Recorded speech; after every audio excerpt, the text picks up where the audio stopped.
का पूरा पैटर्न। आजकल के सिलेबस और टीचिंग स्टाइल पहले से अब काफी बदल चुके हैं। ये कहते तो आपने भी कईयों को सुना होगा, लेकिन क्या आपने कभी सोचा है कि आखिर ये सिलेबस बदल कैसे जाते हैं? आखिर ये कैसे डिसाइड होता है कि कौन से सिलेबस को कब चेंज करना है, कैसे चेंज करना है? कौन बदलता है आपके एग्जाम्स के पैटर्न्स? कुछ ऐसे ही सवालों के जवाब जानेंगे हम आज के इस वीडियो में। लेकिन उससे पहले आपको बता दें कि नेशनल करिकुलम फ्रेमवर्क 2023 की ओर से एक ड्राफ्ट तैयार किया गया है, जिसमें नर्सरी से लेकर के 12वीं तक की पढ़ाई के पैटर्न और परीक्षाओं में कई तरह के बदलाव किए जाने की सिफारिश कर दी गई है। जिसमें 10वीं और 12वीं बोर्ड में सेमेस्टर सिस्टम लागू करने की बात भी कही गई है।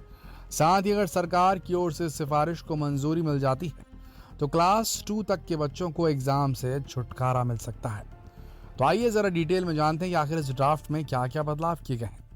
स्कूल का सिलेबस हो या बैग का एक्स्ट्रा बोझ, इन सभी को कम करने के लिए पिछले कुछ सालों से काम चल रहा है।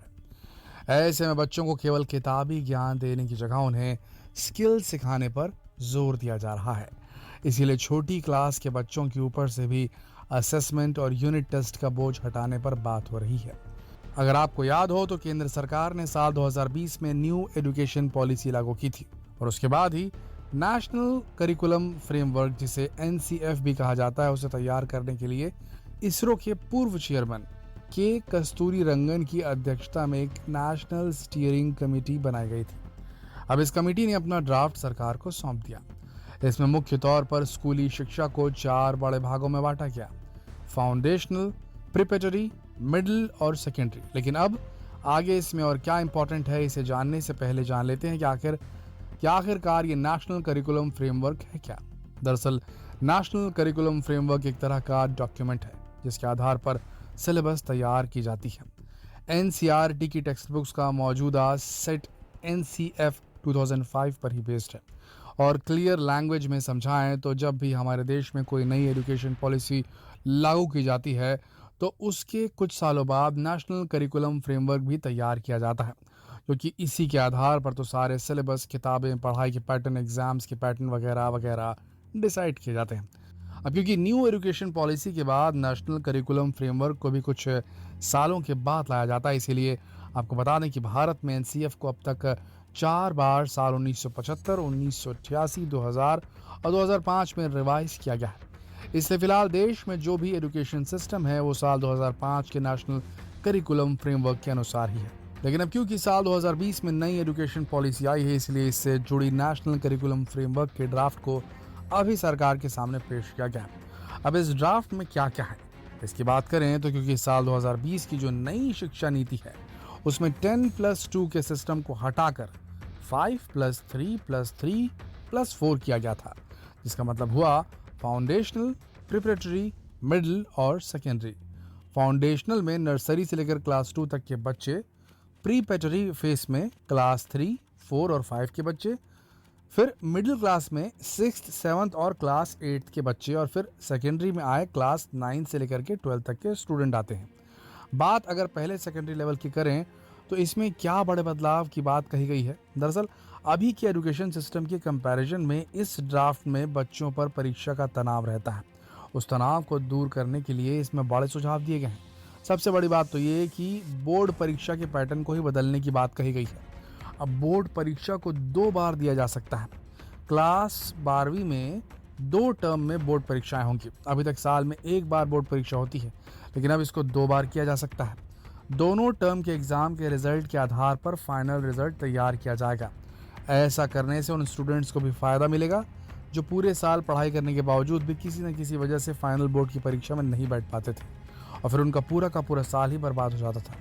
लेकिन शायद अब ऐसा नहीं होगा, क्योंकि अब सेकेंडरी लेवल पर बच्चों को 8 curricular areas, humanity, mathematics, vocational education, physical education, arts, social science, science interdisciplinary के अंडर 16 कोर्सेज पढ़ने होंगे और इनकी पढ़ाई के साथ साथ बच्चों को 2 साल में कई बार एग्जाम देने होंगे और फिर सभी परीक्षाओं के मार्क्स को एक साथ जोड़कर फाइनल रिजल्ट तैयार किया जाएगा। यानी कि आने वाले वक्त में शायद क्लास 9 से अपने पसंद के साइंस, कॉमर्स और आर्ट्स चुनने की आज़ादी रहेगी। वहीं ड्राफ्ट में क्लास 6 से 8 तक के सिलेबस के बारे में भी बात की गई है। इसमें कहा गया है कि इस स्टेज में बच्चे के कॉन्सेप्ट को मजबूत किया जाना चाहिए। उनका सिलेबस कॉन्सेप्ट बेस्ड होना चाहिए। इस दौरान बच्चों के रेगुलर समेटिव असेसमेंट यूनिट साल और टर्म एंड होने पर होने चाहिए। इसमें मल्टीपल चॉइस के क्वेश्चन से लेकर शॉर्ट लॉन्ग क्वेश्चंस भी होने चाहिए। साथ ही project, debate, presentation, experiment, investigation, role play, journals, portfolio जैसी चीज़ें भी बच्चों को मिलनी चाहिए। अब जैसे कि हमने आपको पहले भी बताया कि इस ड्राफ्ट में कहा गया है कि नर्सरी से लेकर क्लास 2 तक के बच्चों के लिए किसी भी तरह की कोई टेक्स्ट बुक नहीं होनी चाहिए। यहाँ हर चीज़ बच्चों को खेल में समझाने की कोशिश की जानी चाहिए। इसके बाद प्रिपरेटरी स्टेज यानी कि क्लास 3 से बच्चों को बुक से इंट्रोड्यूस करवाना चाहिए। और हाँ, ड्राफ्ट में ये भी कहा गया कि क्लास 3 से 5 तक बच्चों की बाकी की एक्टिविटीज़ ऐसी ही चलती रहनी चाहिए जैसे कि छोटे बच्चों के साथ होगी। बस यहाँ उन्हें किताबों से भी थोड़ी दोस्ती करानी सिखानी चाहिए। और फिर क्लास 6 से लेकर 8 तक के बच्चों को पढ़ाई के साथ साथ नेचुरल एनवायरनमेंट से भी जोड़ना चाहिए। ड्राफ्ट में इस बात का भी जिक्र किया गया है कि बच्चों की इवैल्यूएशन को इस तरह से किया जाना चाहिए कि जिससे स्टूडेंट पर एक्स्ट्रा बर्डन नहीं हो। एनसीएफ को नेशनल एजुकेशन पॉलिसी के अनुसार तैयार किया गया है। नेशनल करिकुलम फ्रेमवर्क ने इवैल्यूएशन का तरीका भी बताया है। ये तरीके 2 तरह के हो सकते हैं, जिसमें पहला ये कि बच्चों का असेसमेंट करना चाहिए और दूसरा तरीका ये कि सीखने के दौरान उसने जिन चीज़ों को तैयार किया है उसका एनालिसिस भी किया जाए। वैसे अब शायद आपके दिमाग में सवाल होगा कि आखिर एजुकेशन का ये बदला हुआ सिस्टम कब से लागू होगा। तो आपको हम यहाँ बहुत क्लियरली समझा देते हैं कि अभी इसे लेकर कुछ नहीं कहा जा सकता है, क्योंकि अभी तो कमेटी की ओर से सिर्फ पहली बार ही ड्राफ्ट पेश किया गया है। इसके बाद इसे लेकर न जाने कितनी बार मीटिंग्स होगी। इसके बाद इसमें बहुत से चेंजेस किए जाएंगे, फिर जाकर कहीं इसे फाइनली पेश किया जाएगा और फिर सरकार की मंजूरी के बाद ही इसे लागू किया जा पाना संभव हो पाएगा। वैसे यहाँ आपको ये भी बता दें कि एनसीईआरटी ने परीक्षा पैटर्न में बदलाव का प्रस्ताव देते हुए छात्रों, पेरेंट्स, एजुकेशनलिस्ट और इंटेलेक्चुअल से भी सुझाव मांगे। तो अगर इसे लेकर आपके पास भी कोई सुझाव है तो आप इसे ncf.ncert@ciet